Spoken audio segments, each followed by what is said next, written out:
मिल रहे हैं, बैठ के बातें हो रही हैं और we are hearing from other people ये कैसे करते हैं। जब जितेंद्र के पिताजी हमसे मिले तो उन्होंने हमसे पूछा कि सांस कैसे लेते हैं। हमने उनसे कहा आप सांस लेते हैं? उन्होंने नहीं, सांस तो लेता हूँ। तो नॉर्मली क्या होता है कि यू डोंट एक्सपेक्ट, आप सोचते नहीं हैं कि कोई वृंदावन से आएंगे और वो आपको बताएंगे कि सांस लेने से क्या होता है। उसके लिए तो कोई ऋषिकेश से आना चाहिए, वृंदावन से नहीं आना चाहिए, क्योंकि वो योगा का कोई एक्सपर्ट होना चाहिए। लेकिन यम नचिकेत डायलॉग में आप में से सब लोग ओम का उच्चारण करते हैं? ओम एक आध जना मुझे करके दिखाएगा? अच्छा, एक और मुझे बात कहनी है। Today we have quite a lot of youngsters, okay. तो पाठशाला का मतलब क्या होता है कि टीचर ही थोड़ी ना बोलेगा, बच्चे भी बोलेंगे, बच्चे प्रश्न पूछेंगे। So just imagine the joy कि I will accept beautiful questions from you. कभी कभी क्या होता है, कुछ प्रश्न ऐसे होते हैं हमारे पास जो हमने कभी पूछे ही नहीं होते, वी नेवर आस्क्ड। जैसे मैंने अभी आपसे एक प्रश्न किया, ये मान के चलो आपने मुझसे किया हो, क्योंकि ये इस दौरान हुआ, हम सांस कैसे लें। आपने एक छोटे से बच्चे को सोते देखा है? जब वो सोता है तो उसका पेट ऊपर नीचे होता है, और जैसे जैसे हम बड़े होते चले जाते हैं हमारी छाती फूलती जाती है, पेट तक सांस जाती ही नहीं है। तो दिस इज डायफ्रामेटिक ब्रीदिंग। जब बच्चे बहुत छोटे होते हैं तो बीच में कोई अड़चन नहीं है किसी भी प्रकार की, जो सांस है वो सीधी नाभि तक जा रही है। आप सब मिनिमम पर रह रहे हैं, you all are living at the minimum. तो आप समझो कि कितना सुंदर प्रयोग हमारे ऋषि हमें बता गए कि करने की क्या ज़रूरत है। You will be surprised if you have any issue pertaining to your stomach, only if oxygen, केवल ऑक्सीजन अगर आपके नाभि तक पहुंच जाए तो आप पाएंगे कि आप 50% तो फ्री हो जाएंगे। क्योंकि छोटे बच्चे को बताना ही नहीं पड़ता, बड़े को बताना पड़ता है। तो हमें से किसी ने कहा कि महाराज जी सवाल ही नहीं है, कैसे होगा? तो जब आप सांस लेते हैं तो ये फूल रहा है, लेकिन फूलना क्या चाहिए? आपका पेट। अब समझना, संख्या हमेशा ना लेक्चर्स में स्त्रियों की ज़्यादा हो जाती है, पुरुषों की थोड़ी कम रहती है। तो मैंने जितेंद्र से कहा कि हमें विचार कर लेना चाहिए था, हमें we should have had a talk from 6 to 10 और 7 to 10, जिसमें कि हम बराबर की संख्या महसूस कर पाते। अगर ब्यूटी पार्लर के चक्कर नहीं काटने हैं, क्या बात है, मतलब जो हंस रही हैं वो सबसे ज़्यादा जाती हैं।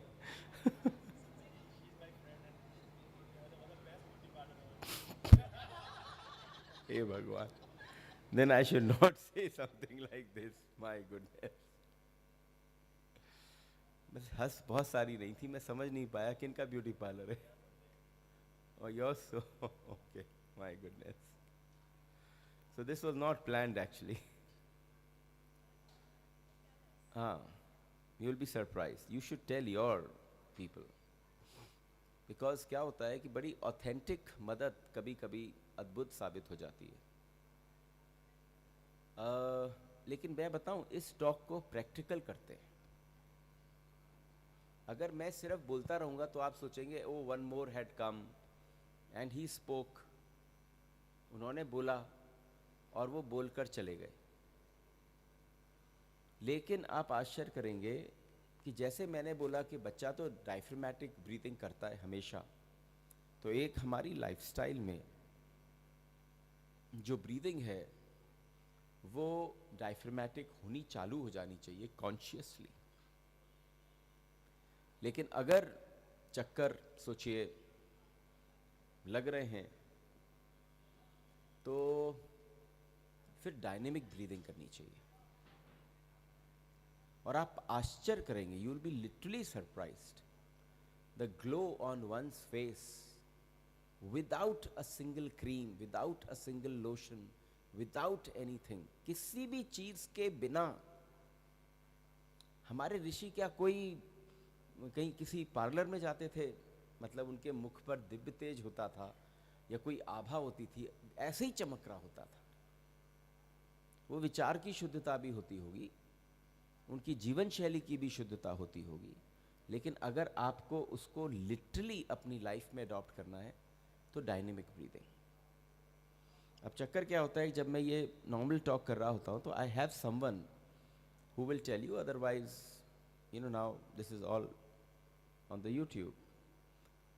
सो डायनेमिक ब्रीदिंग का मतलब है जबरदस्त, मतलब मैं अभी अभी प्रसाद पाके आया हूँ तो मुझे इस समय इतनी कसके नहीं करनी चाहिए, लेकिन बहुत तेज़ वाली ब्रीदिंग। पता है आपको, आप 30 सेकंड से ज़्यादा नहीं कर पाएंगे। यहाँ कुछ ऐसे बैठे हैं जो शायद 15 सेकंड से ज़्यादा नहीं कर पाएंगे। मतलब आई कैन गारंटी कि 15 सेकंड से ज़्यादा आप श्वास, और आप सोचिए आपने श्वास को कभी इंपॉर्टेंस ही नहीं दी, आपने श्वास को कभी उतनी इंपॉर्टेंस ही नहीं दी। एक अंतर समझना, अगर ये आईब्रोज के ऊपर का हिस्सा थोड़ा स्वेल्ड अप हो रहा है या यहाँ का कलर कुछ परिवर्तित हो रहा है तो पुरुष टेंशन में है, और अगर आंख के नीचे का हिस्सा कुछ गड़बड़ा रहा है तो the women is not happy, तो वो स्त्री खुश नहीं है। मतलब मेरे पास हजारों लाखों लोग साल में मिलते हैं, और मुझे अगर किसी का परिचय चाहिए हो तो शायद एक थोड़ी सी देर का ही पल मिलता है। And if I very keenly look at a man I can literally realise what are the issues. तो मस्तक के ऊपर women does not get tension here, she gets under the eye. And सारे पुरुषों को प्रॉब्लम ऊपर होती है। लेकिन अगर आप में से कोई डायनेमिक ब्रीदिंग कर पाए, अब डायनेमिक ब्रीदिंग में क्या है, प्रॉब्लम सुनिए, हम सारे बड़े सोफिस्टिकेटेड लोग हो जाते हैं, और जब डायनेमिक ब्रीदिंग किसी ग्रुप में बैठ के करने की बात हो या अकेले अकेले तो खैर कुछ भी हो सकता है, लेकिन डायनेमिक ब्रीदिंग का मतलब है तेज सांस। कितनी तेज? मुझे कोई सांस लेके दिखाएगा? प्लीज लो। ये कैसी हुई? ये तो कोई सांस ही नहीं हुई, मतलब पूरा शरीर ही नीचे ऊपर है, सांस लेने को कह रहा हूं। देखो समझो, मतलब हिलना है। जब तेज सांस जाएगी तो कुछ ना कुछ नहीं, भस्त्रिका नहीं करनी ना, क्योंकि वो आप हमारे इतने सारे योग गुरुओं को देख चुके हैं। This is just about you.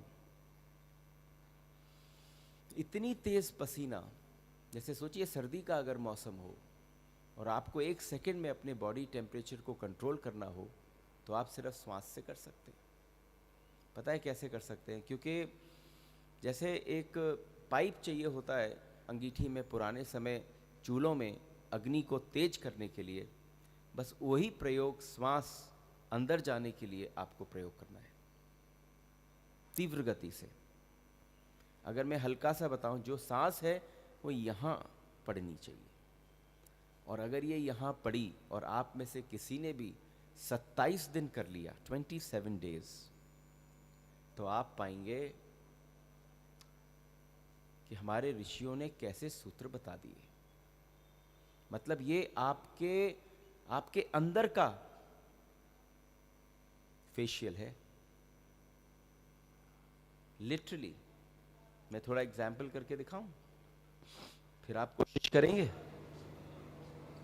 ठीक है, पकड़िए दोनों अपने घुटने, क्योंकि श्वास बहुत तेज जाएगी, और जब बहुत तेज जाती है तो यहां पड़नी चाहिए। और बिल्कुल शर्म मत करना, किसी की नाक निकलेगी, पहले ही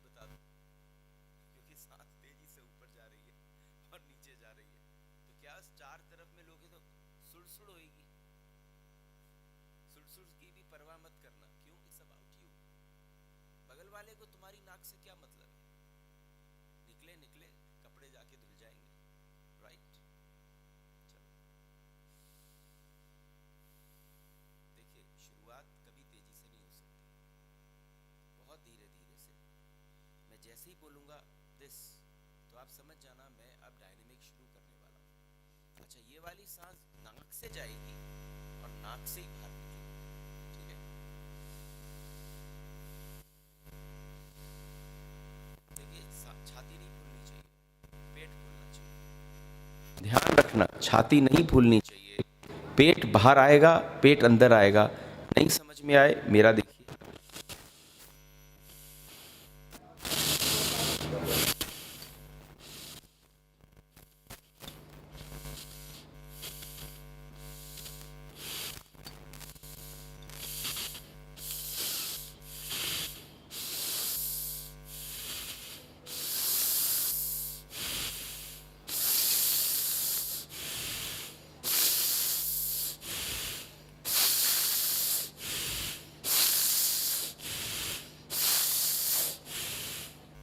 करिए ना। मतलब क्या हो रहा है? कोई कर ही नहीं पा रहा है।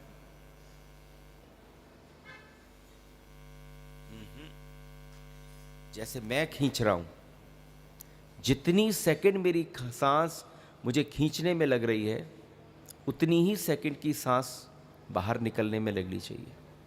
गर्मी किस किस को लग रही है? सर चकरा रहा है? यस, सबसे पहले सर ही चकराएगा। क्यों?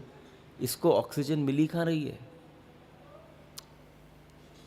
ये जो इतना स्ट्रेस में है, देखो, सिर्फ 27 दिन अगर कर लिया तो जहां जहां ब्लॉकेजेस हैं वो खुल जाएंगे। सर के blockages, imagine what you call, आप जाते हो किसी कंसल्टेंट, किसके पास जाते हो? डी स्ट्रेस करने के लिए। हाँ, चक्कर आने लग जाए, वो मैंने क्या कही, 15 सेकंड नहीं कर पाएगा यहाँ बैठा कोई, 15 सेकंड्स। हम अगर इसको कैलाश में करें तो आप आश्चर्य करेंगे कि मात्र एक कुर्ता पहनने की ज़रूरत है, फिर ऊपर जैकेट पहनने की भी ज़रूरत नहीं है, क्योंकि ये बॉडी के टेम्परेचर को इतना बढ़ा देगा। फिर से करना चाहेंगे ढंग से? क्योंकि आप समझना, क्या जैसे ही चक्कर आना लगे रुक जाइए। क्यों? क्योंकि अगर आपने उसको ज़्यादा किया तो वो अफेक्ट करेगा।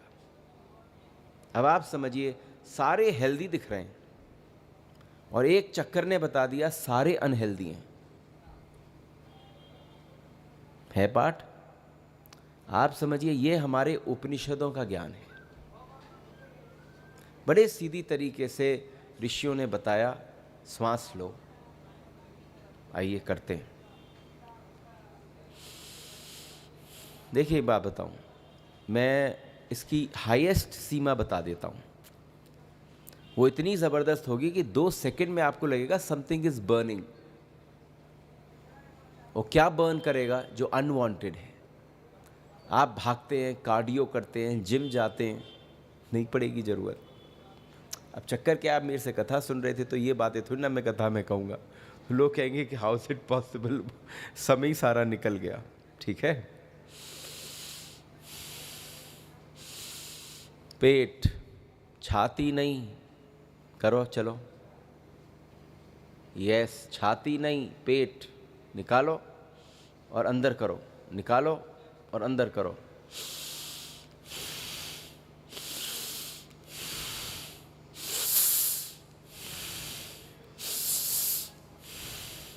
सच बता रहा हूँ, मेरे हिसाब से एक भी ना कर रहा हूँ। हाँ, एक भी दिखे तो मैं यहाँ बिठाऊँ बाय कि आओ, और मज़ेदार चलो आलती पालती मारे।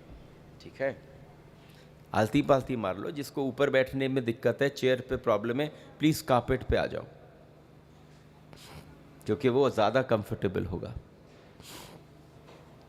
हाँ, लेकिन सोफ़ा टच नहीं हो, हाँ, थोड़ा इधर उधर हो गया। ठीक है,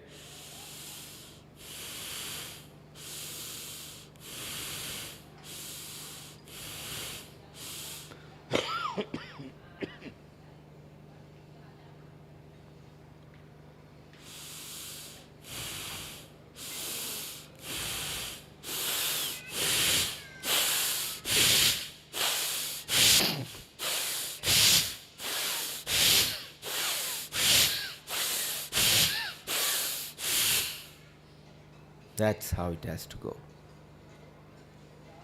इसके 4 देखा, लाइफ में कभी डिप्रेशन नहीं होगा, क्योंकि आपके यहाँ कुछ नहीं पहुँच रहा है। देखो पसीना आ गया ना।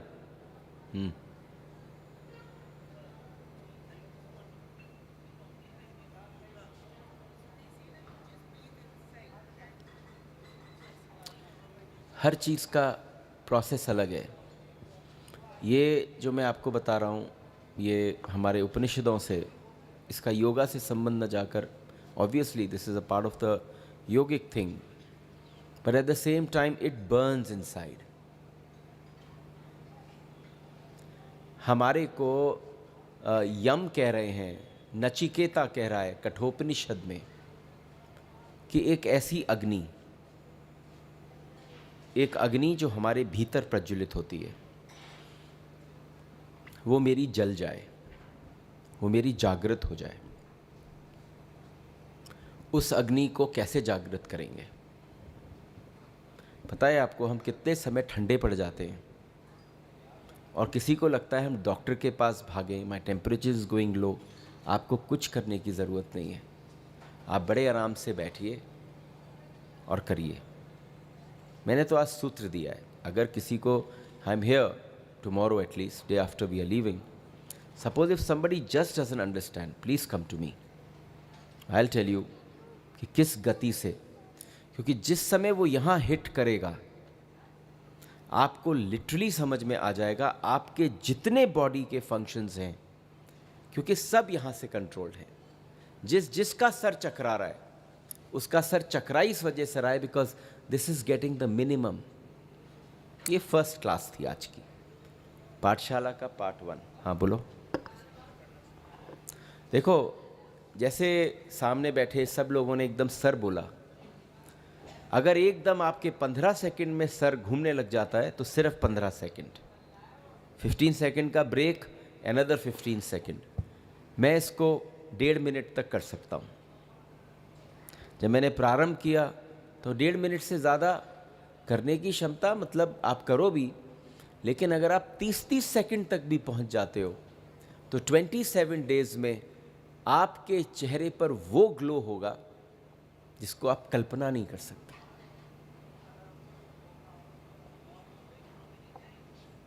Do 5 sets, 7 sets, 10 sets, 11 sets, just when you sit, not once a day, one time when you sit. खाना बिना खाए शांति से आप सुबह बैठे हैं और बस आपने तप किया। देखिए, this was the first part of the class. Right now the second part of the class. कितने लोग ओम करते हैं ये बताइए? करते हैं? तो जो करते हैं वो मुझे ओम करके सुनाओ। माइक दो, दो दो दो। कारण है, पाठशाला है, कोई भी करके बता सकता है। आप मुझे रोज़ सुबह मंगलाचरण में, मंदिर उसमें ऊपर कथा में ओम करते सुनते हैं ना? फिर मैं आपसे पूछूंगा, आपके पास रिकॉर्डिंग्स हैं, आप समझना। जब मैं यहाँ बैठा इसको समझाने के लिए तो मैंने उस ओम को 7 दिन 6 दिन रोज़ किया और आज आपको बता रहा हूँ उसका तरीका क्या है। बताइए आप कैसे करते हैं?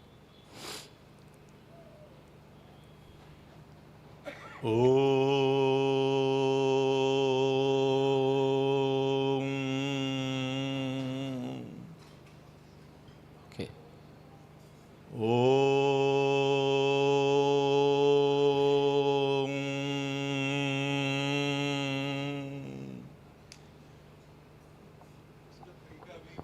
मेरे जो योग कराने वाले आते हैं 3-4 महीने पहले ही मुझे बताया। वैसे मैं 6 साल से योग कर रहा हूँ गुरुजी जी। लेकिन अभी 3-4 महीने पहले ही उन्होंने बताया कि पहले आप पेट से शुरू करें, फिर आप श्वास नली में लें और फिर इसको ब्रेन तक ले जाएं, ऐसा। लेकिन मैं पूरी तरह से अभी सीख नहीं पाया हूँ, कोशिश कर रहा हूँ। बढ़िया। Anybody else? या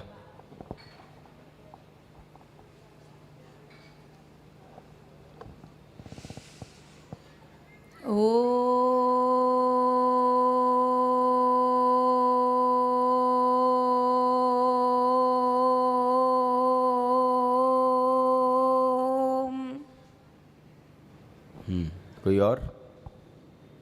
या प्लीज गो है।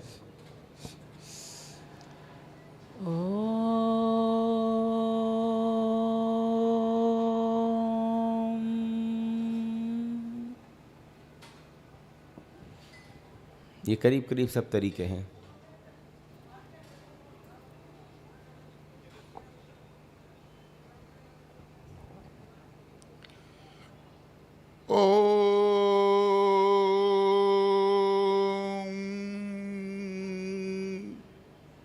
ठीक है।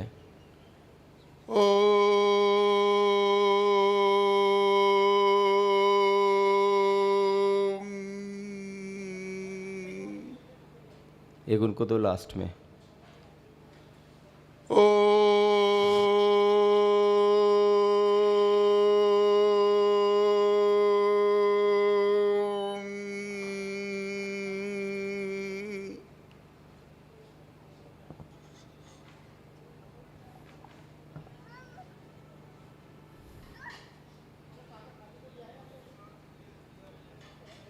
जी।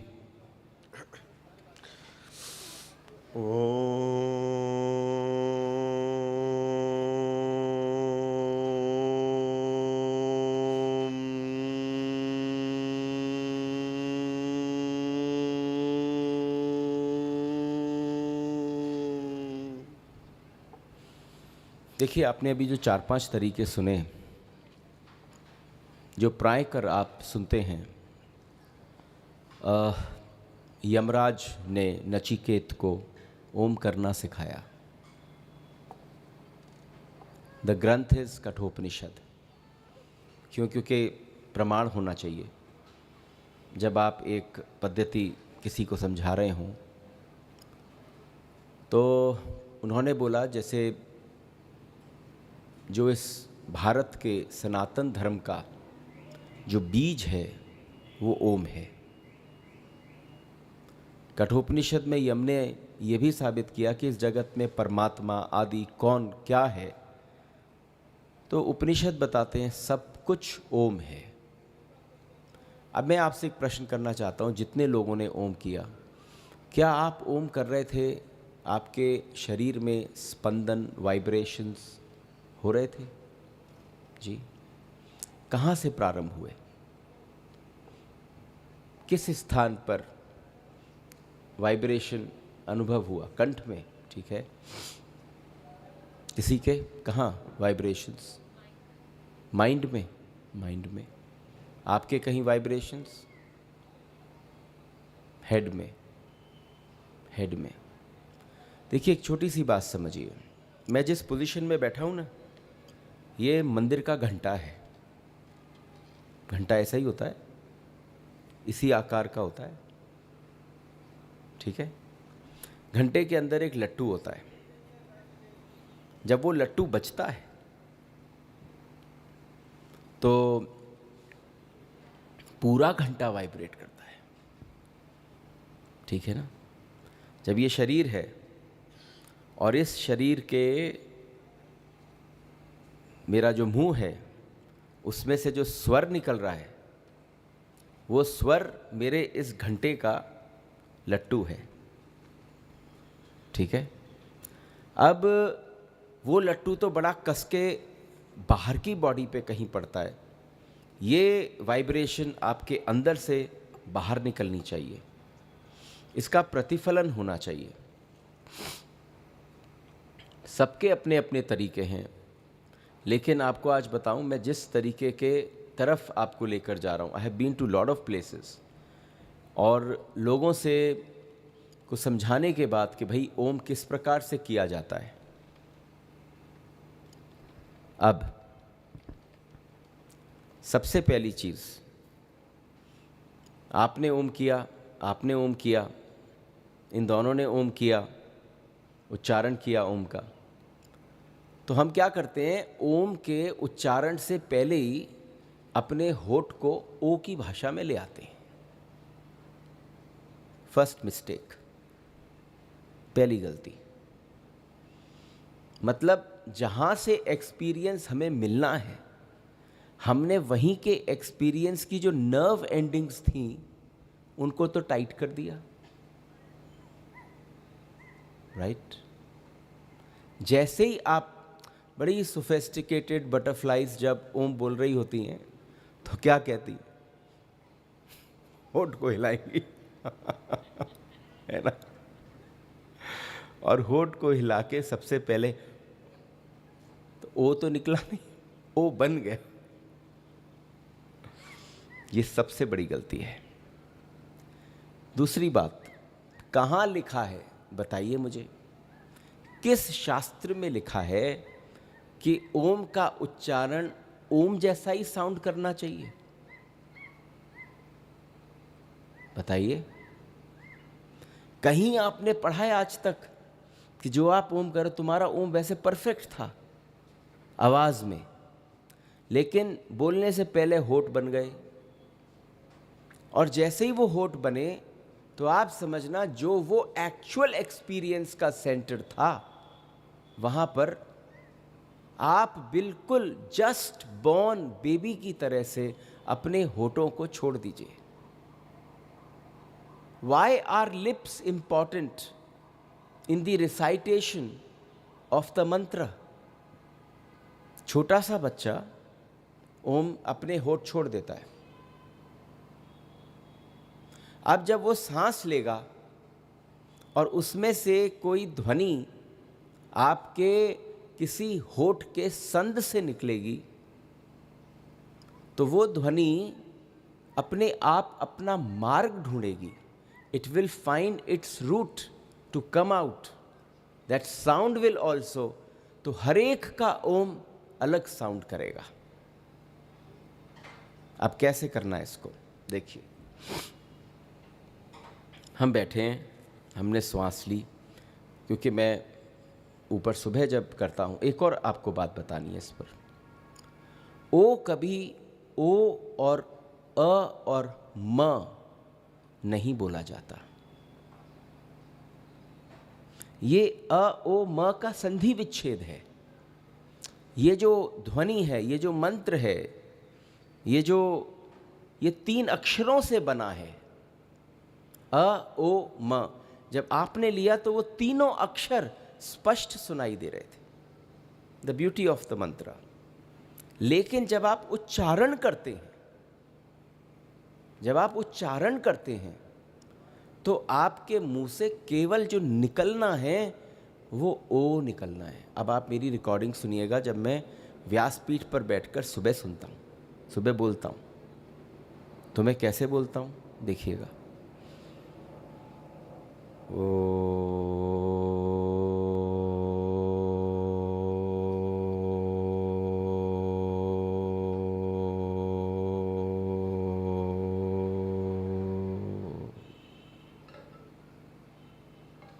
अब बताइए, आप तक सिर्फ स्वर में वाइब्रेशन का स्पंदन हुआ?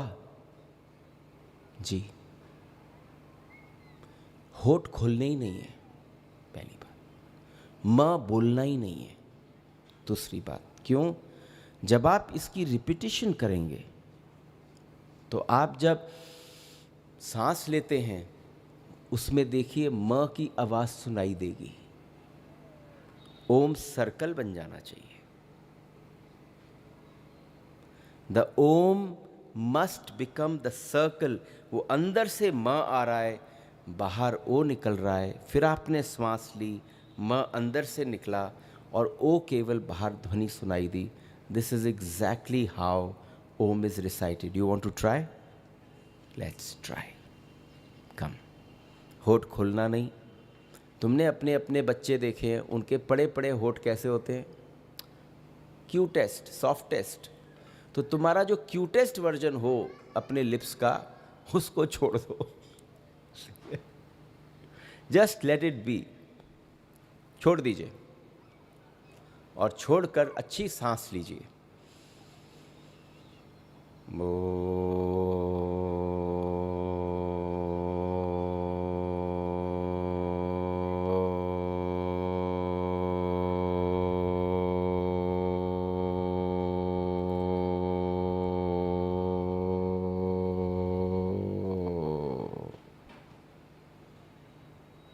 अब पूछना चाहता हूँ, जिसने होठों के साथ, हाँ वो तो नाक खराब है, लेकिन यहाँ गुलगुली और स्पंदन और वाइब्रेशन किस किस को फील हुआ?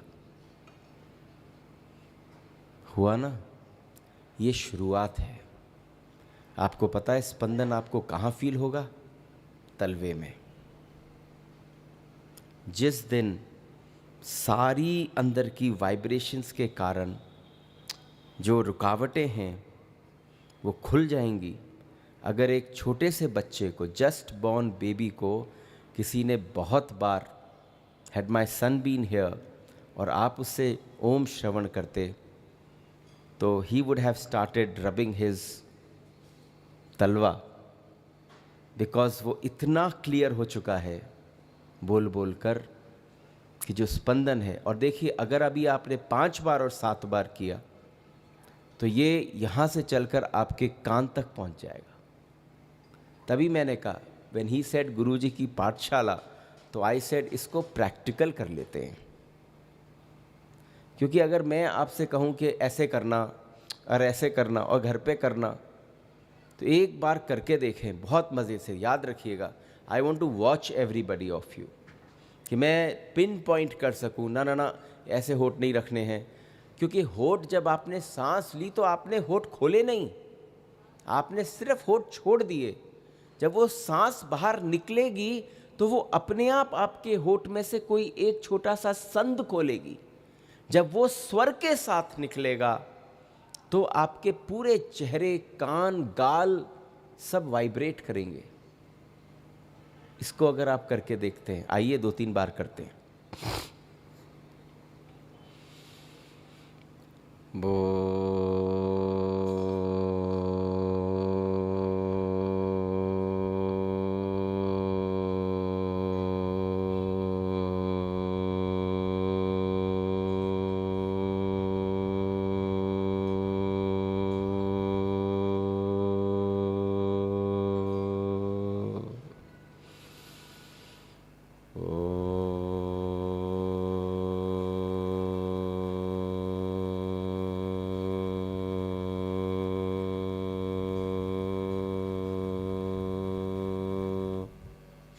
हो रहा है। एक्चुअली में वो होठों से होता हुआ गालों पर पहुंचेगा, कान तक पहुंचेगा, ऊपर जाएगा और अंदर से नीचे उतरेगा। दिस इज ओम। क्योंकि आप एक बात बताइए, आप कुछ करेंगे भी और उसका प्रतिफलन अगर इस शरीर पर नहीं हुआ तो क्या फ़ायदा होगा? अच्छी साउंड निकालने से क्या होगा? कुछ नहीं होगा। तो जितना बेसुरा निकले ओम, नो प्रॉब्लम, लेकिन ओम के साथ वाइब्रेशन जरूर होनी चाहिए। ठीक है। थर्ड, हमने कहा जब हम सब बैठे हुए होंगे तो हम नारायण कवच करेंगे। ठीक है। नारायण कवच को श्राप दिया शिव जी ने, और कैसे दिया, क्या हुआ, इसका वर्णन भागवत जी में नहीं है, किसी और शास्त्र में पढ़ा। देखिए, कभी कभी क्या होता है कि हम अपने रूट्स से बहुत दूर हो गए होते हैं, हमारा परिचय नहीं होता, और जब कोई ऐसा मोमेंट आता है और फर्स्ट टाइम हम इंट्रोड्यूस्ड होते हैं तो वो सिचुएशन बिल्कुल अलग हो जाती है। जब आप नारायण कवच को करते हैं तो आप आश्चर्य करिए, शरीर का कोई ऐसा भाग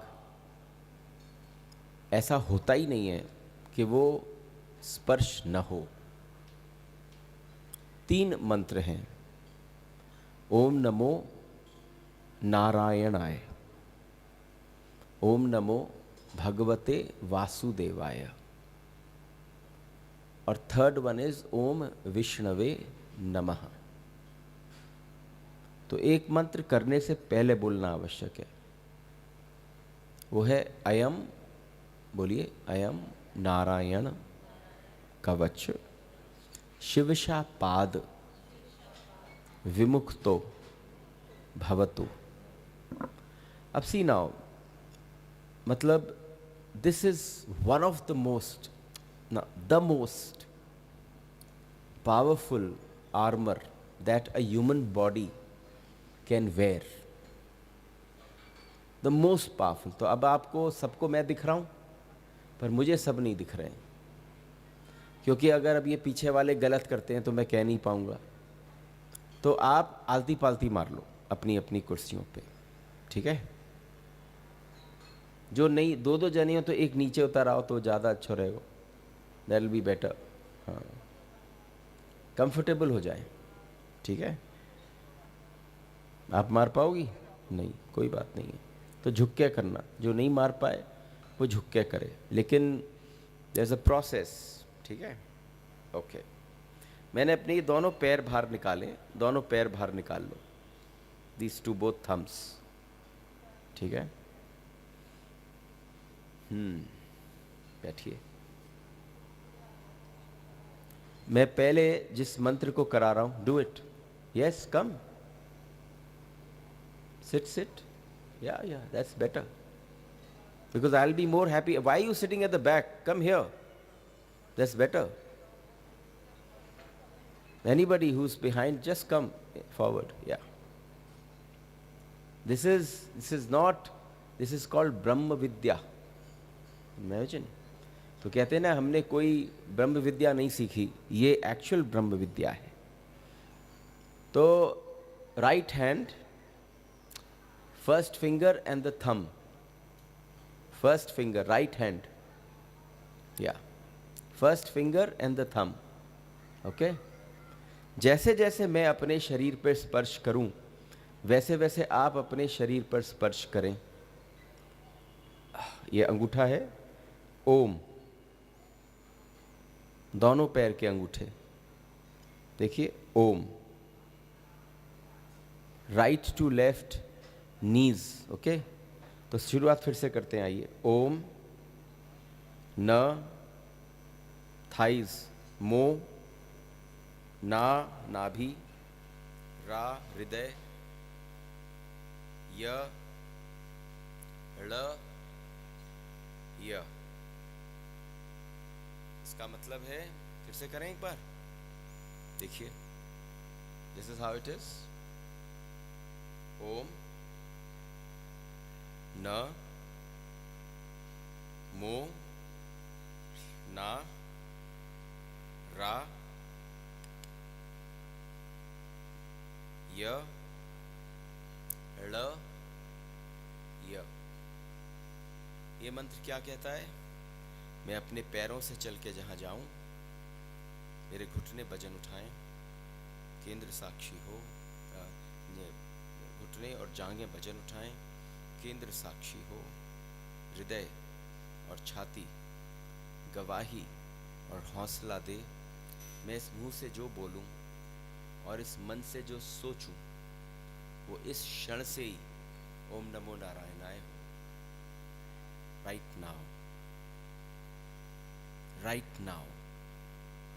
That means I am allowing भगवान को अपना शरीर यूज करने को, मुझे जहाँ ले जाएं, जहाँ केंद्र हो, जहाँ हृदय, छाती गवाही, हौसला दे, छाती। मैं इस मुंह से जो बोलूं और इस मन से जो सोचूं, you surrendering right at the point. ये है अंगन्यास, सेकेंड वन। दूसरा मंत्र है ओम नमो भगवते वासुदेवाय। ओम, राइट हैंड, देखो, चलो यूं करते हैं। ओम, न, मो, भ, ग, व, ग, छोटी उंगली, छोटी उंगली। ओम नमो भ, ग, व, ते, वा, सु, राइट हैंड, दे, वा, लेफ्ट हैंड, या। ये करन्यास है। आपने इस मंत्र को अपने कर्म में लिया, कर्म में लिया, कर्म में लिया। और आपने कहा अब इसके बाद मैं किसी से हस्तुलन करूं, कुछ खाऊं, कुछ खवाऊं, कुछ लूं, कुछ दूं, कुछ भी आदान प्रदान मेरी जिंदगी में गोविंद इन हाथों से होता हो, वो इस पल अभी से मैं कहीं साइन करूं, मैं किसी के माथे पर हाथ रखूं, कुछ भी करूं, वो ओम नमो भगवते वासुदेवाय हो। राइट नाउ कवच है ना, it has to surround you completely. Third, Om, 3 उंगलियां, बीच की 3 उंगलियां हार्ट पर, ओम, वी 2 उंगलियां माथे पर जहां से बाल चालू हो रहे हैं, वी, श 2 उंगलियां, श दोनों आईब्रोज के बीच में, श, ण अंगूठे से जहां से चोटी निकलती है, ण, वे दोनों आईज, वे। अब आपके शरीर के जितने भी जॉइंट्स हैं उनको स्पर्श करिए। न न न, बोलिए न न न न न न न न न न न न न न न न न न, पूरी रीढ़ की हड्डी। कहीं शरीर में क्रैम्प्स आते हैं? न न न न न न और न। ठीक है, अब अपने शरीर को एग्जैक्ट 8 दिशाओं में बांट लीजिए। North, north east, east, south, south west, west, north waste.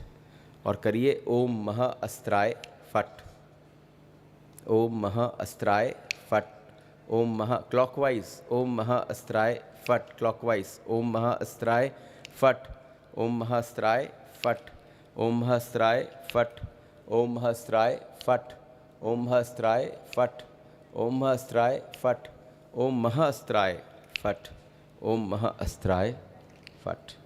क्या मतलब है इसका?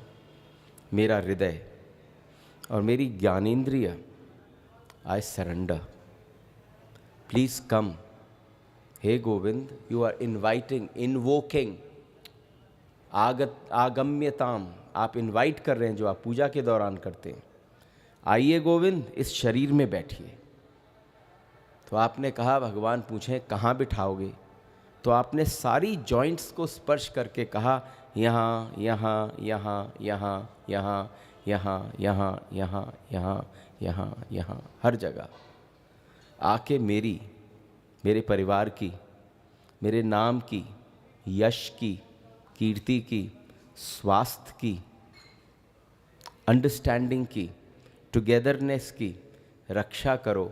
नॉर्थ से, नॉर्थ ईस्ट से, ईस्ट से, साउथ ईस्ट से, साउथ से, साउथ वेस्ट से, वेस्ट से, नॉर्थ वेस्ट से, ऊपर से और नीचे से। अगर ये भाव बहुत सुंदर तरीके से आ जाए तो आप समझ सकते हैं क्या होता है। You carry him along. हम उस दिन करा रहे थे नारायण कवच, तो हमने कहा एक दिन सबके साथ बैठेंगे और सबको बैठकर बताएंगे। तो ये तो 3 पार्ट हुए इस क्लास के। अब यहाँ इतने सारे मैया बाप आए हैं जो छोटे छोटे बच्चे ने लेके आए, ठीक है ना। तो इन सब ने हमसे कहा कि एक मतलब ये संस्कारशाला भी था, ये पेरेंटिंग भी था, ये कई सारी चीज़ें मिलकर थीं।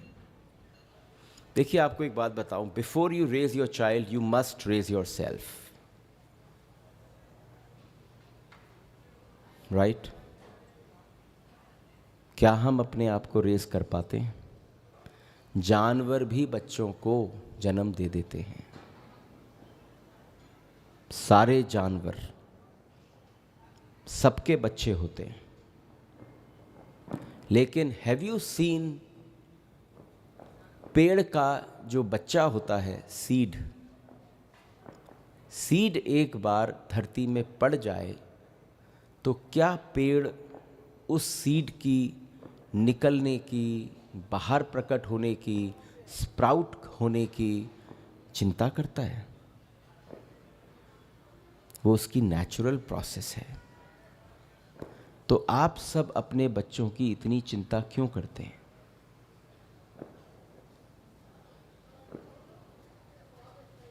छोटी सी बात है, सबको डरपोक बना दिया है हमने। हमारा डर ट्रांसफर करता है। Have you seen any animal raising children? No. That means children only need parents till the time they are infant, they are really young, they are really small, they can't eat. Once वो खाना पीना सब चालू कर देते हैं, जिस प्रकार से चाइल्डहुड से एक दिन बच्चा बाहर आ जाता है, उसी प्रकार से पेरेंट को भी पेरेंटहुड से बाहर आ जाना चाहिए। और आप जिंदगी भर पेरेंटहुड बने रहते हैं। क्यों? सही कह रहा हूं मैं? जिंदगी भर। अब बताओ, सबसे आसान है बच्चे को जन्म देना, इजीएस्ट, लेकिन एक्चुअल पेरेंट बन पाना सबसे डिफिकल्ट। नॉर्मली जब हम गर्भ उपनिषद के विषय में चर्चा करते हैं तो आप आश्चर्य करेंगे, गर्भ उपनिषद का जो पहला चैप्टर है, अगर मैंने उसकी ट्रांसलेशन करी, जिस समय एक दंपति एक जन्म की व्यवस्था क्रिएट कर रहा हो या ऐसे एक संबंध के स्थिति में प्रकट हो रहा हो, उस स्थिति को गर्भ उपनिषद में क्या कहा जाता है? Dance of the chromosomes. वो बिगेस्ट नृत्य है इस दुनिया का, जो एक स्त्री के गर्भ में हो रहा होता है, और एक रेस है, लाखों करोड़ों शुक्राणु अपने गंतव्य तक पहुंचने की जल्दबाजी में है। लेकिन ये सारी गतिविधि से पहले गर्भ उपनिषद कितनी अमेजिंग बात कहती है कि कितने प्रेयरफुलनेस एटीट्यूड में एक कपल को होने की आवश्यकता है to invite a divine soul. आज के हमारे जो बच्चे हैं, वो आप बताना, हमें बचपन में तो बड़े प्यारे लगते हैं, पर क्या हम अच्छे बच्चे पैदा कर पा रहे हैं? Are we able to give birth to, मतलब we see children around। अब बर्थ के समय तो आप कह नहीं सकते सारे बच्चे ही लड्डू गोपाल हैं, सारी बच्चियां ही राधा रानी हैं। लेकिन अगर आप शास्त्रों का अवलोकन करें तो जब तक एक दंपति, एक कपल, एक हस्बैंड और वाइफ दोनों एक क्षण उस मोमेंट में प्रिपेयर नहीं है, उस एटीट्यूड में नहीं है, आप समझना, one wants the child, one doesn't want the child. When that turmoil happens with in one partner, the child can not be the child that you want. एक बच्चा कॉट में पड़े हुए 50% जिंदगी की किताब पढ़ लेता है। The way the mother and father are fighting, the way the mother and father are yelling, घर के अंदर कौन चीख रहा है, कौन चिल्ला रहा है, वो कॉट में पड़ा हुआ छोटा सा शिशु, जो जिंदगी है आपकी, पर आप उसके एक सबकॉन्शियस स्टेट ऑफ माइंड पर सिर्फ अपने ऊट पटांग रहन सहन के तरीके से उसकी ज़िंदगी को 50% अपनी ज़िंदगी से रंग देते हैं। अब अगर वो वही काम करता है 18 साल का होने के बाद, तो आप जाते हैं किसी चाइल्ड थेरेपिस्ट के पास। आप किसी चाइल्ड थेरेपिस्ट के पास जाकर कहते हैं कि my son is not in my control, tell me what should I do. But आप भूल जाते हैं कि जब वो छोटा था तो आप और आपकी वाइफ का उसके सामने कॉट पर पड़े हुए क्या एटीट्यूड था। You don't have to say anything. जब आप ये बोल रहे होते हैं, आप ये सुन रहे होते हैं, तो आप समझना आप अपनी लाइफ को देखते हैं उस समय, क्योंकि स्लीपलेस नाइट्स हैं भाई, रात की नींद पूरी नहीं हो पा रही, हस्बैंड वाइफ दोनों ही बड़े परेशान हैं, लेकिन आपसे ज़्यादा परेशान वो बच्चा होने वाला है अगर आपके बीच में तारतम्य अच्छा नहीं बना तो। क्या स्टेट ऑफ माइंड चाहिए, मतलब वो एटीट्यूड चाहिए। 3 months वो कंडीशनिंग चाहिए। I want to be a father, I want to be a mother. हमारे ऋषियों ने जब गर्भ उपनिषद, देखिए आप जेफरी आर्चर और आजकल बड़े फेमस कौन कौन से हैं 2-4 नॉवलिस्ट, उनकी किताबें हमारे घरों में भरी पड़ी हैं, जो हम बड़ी मज़ेदारी से अपने किसी बुक स्टोर से ख़रीद के लाते हैं। But the kind of books, मतलब आधे से ज़्यादा यहाँ भैया बैठी होंगी जिन्होंने पता नहीं कौन कौन से देश के मतलब बच्चों के उस दौरान पर आपकी क्लासेस को लेने वाले कोर्सेज को या वो ऐप्स को डाउनलोड किया होगा। लेकिन अगर एक बार परिचय केवल गर्भोपनिषद से हो जाए, Garbhopanishad does not talk about that just the गर्भ, it talks about how one should come. उस गर्भ में निमंत्रण कैसे दिया जाता है। जब शरीर छूटता है, जब शरीर छूटता है तो आखिरी पल पर, लास्ट मोमेंट पर आत्मा क्या देखती है। लास्ट उस मोमेंट पर आत्मा क्या देखती है। लाखों करोड़ों अरबों दंपतियों को जो सब आपस में उस आत्मा को आकर्षित करने की चेष्टा कर रहे हैं। और क्योंकि एक शरीर अगर आत्मा के बिना नहीं रह सकता, एक आत्मा शरीर के बिना नहीं रह सकती। इसीलिए तो हमारे सनातन धर्म में पुनर्जन्म की व्यवस्था है। तो आपको लगता होगा वो 12-13 दिन का जो प्रोसेस है वो किसके लिए है, जो रह गए हैं पीछे, वो आत्मा के लिए नहीं है। वो प्रोसेस आत्मा के लिए नहीं है। जब कहीं किसी का शरीर शांत होता है तो सबसे घटिया स्टेटमेंट हम लोग कौन सा देते हैं वहां जाके, जैसे हम अज्ञानी हो। हैव यू थॉट, हम सबसे बेकार स्टेटमेंट क्या देते हैं। आप उनके घर पहुंचे और आप हाथ जोड़ के कहते हैं उनकी आत्मा को शांति मिले। इसका मतलब आपको कुछ पता ही नहीं है। आत्मा तो चिर शांत है, सनातन है, उसको आपके कहने से शांति मिलेगी। अशांत तो शरीर था, अशांत तो व्यक्तित्व था, अशांत तो व्यक्ति था, आत्मा नहीं थी। That is actually an insult for the soul. अगर हम किसी के जाएं उस स्थान पर जब उसका कोई प्रियजन निजजन चला जाए और हम अपनी मूर्खता में बोलें कि उसकी आत्मा को शांति मिले, अरे क्या बात कर रहे हो। उसको शांति चाहिए जिसका कोई निजजन चला गया, आत्मा को शांति नहीं चाहिए।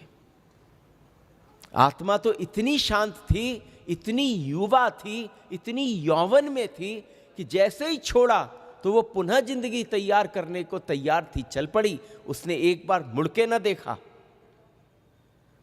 तो आखिरी समय, लास्ट मोमेंट पर आत्मा क्या देखती है, अरबों करोड़ों दंपतियों को देखती है, हस्बैंड एंड वाइफ्स आसपास। ऐसे आत्मा के लिए कहीं कोई द्वार, कोई पर्दा कहीं हो ही नहीं। और जो उस जैसा दिखता है, जो जिस शरीर से वो निकली होती है उससे समकक्ष जो दिखता है, वो उसी समय उस गर्भ में प्रविष्ट कर जाती है। उस पल कट जाती है जब आप 12-13 दिन तो उसके जाने की दुख मना रहे होते हैं, लेकिन वो दूसरी जर्नी पर निकल गई होती है, वो गर्भ प्रविष्ट हो गया होता है। लेकिन उसमें से 2 प्रकार की आत्माएं हैं जो रुक जाती हैं। एक जो देवत्व प्रधान है, जो इंतज़ार करती हैं, I will wait for this mother and I will wait for that father to meet, then I will take birth. उस सिचुएशन को गर्भ उपनिषद कह रहा है। गर्भ उपनिषद उस स्थिति को कह रहा है कि वो जो देवत्व प्रधान आत्मा है, वो ऐसे दंपति की तलाश में होती है जो दोनों प्रेयरफुल स्टेट में हों, दोनों के दोनों तैयार हों, दोनों के दोनों अद्भुत प्रेम में हों, दोनों के दोनों एक दूसरे को समर्पण करना चाहते हों, दोनों के दोनों देना चाहते हो, उनके जीवन में कोई क्लेश ना हो, उनके जीवन में कोई मतभेद मनभेद ना हो। मतभेद हो सकता है, मतभेद में कोई प्रॉब्लम नहीं है, लेकिन मनभेद ना हो। और जब उस स्टेट पर वो 2 दंपति मिलते हैं, तो वो दंपति नहीं मिलते हैं, वो उस आत्मा का निमंत्रण कर रहे होते हैं, आओ हमारे बीच में आओ, हम आपको निमंत्रण देते हैं। दिस इज हाउ गर्भ उपनिषद सेज दैट अगर डॉटिंग पेरेंट्स हैं तो दे शुड बी एबल, उनको ऐसे आत्मा को निमंत्रण देना चाहिए कि हे, हम ऐसे आत्मस्वरूप को निमंत्रण देकर चाहते हैं कि आप हमारे बीच में आए। पेरेंटिंग पर कुछ भी आप कह लीजिए, बच्चे आप ब्रांड्स में पाल रहे हो, ये सब आपके वेस्टर्न थॉट प्रोसेसेस हैं, ये मैं शेयर नहीं करना चाहता।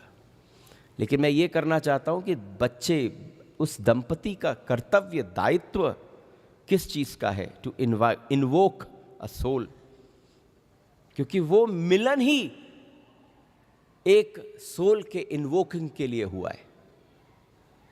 और हम उसको मात्र एक छोटी सी एक लस्टफुल प्लेग्राउंड की तरह से उस समय को गुजार देते हैं।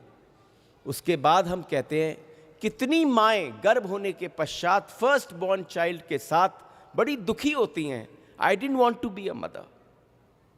आप समझ सकते हैं उस बालक पर, उस शिशु पर, उस गर्भ की अवस्था में क्या अवस्था घट रही होती है, जो माता बेहद दुखी और अप्रसन्न होती है। That means she is not responsible right now during the pregnancy as a mother. How will she be a responsible mother? ठीक है, मुझे लगता है हम 1 घंटे के करीब बोल चुके हैं, अब हमें विश्राम करना चाहिए।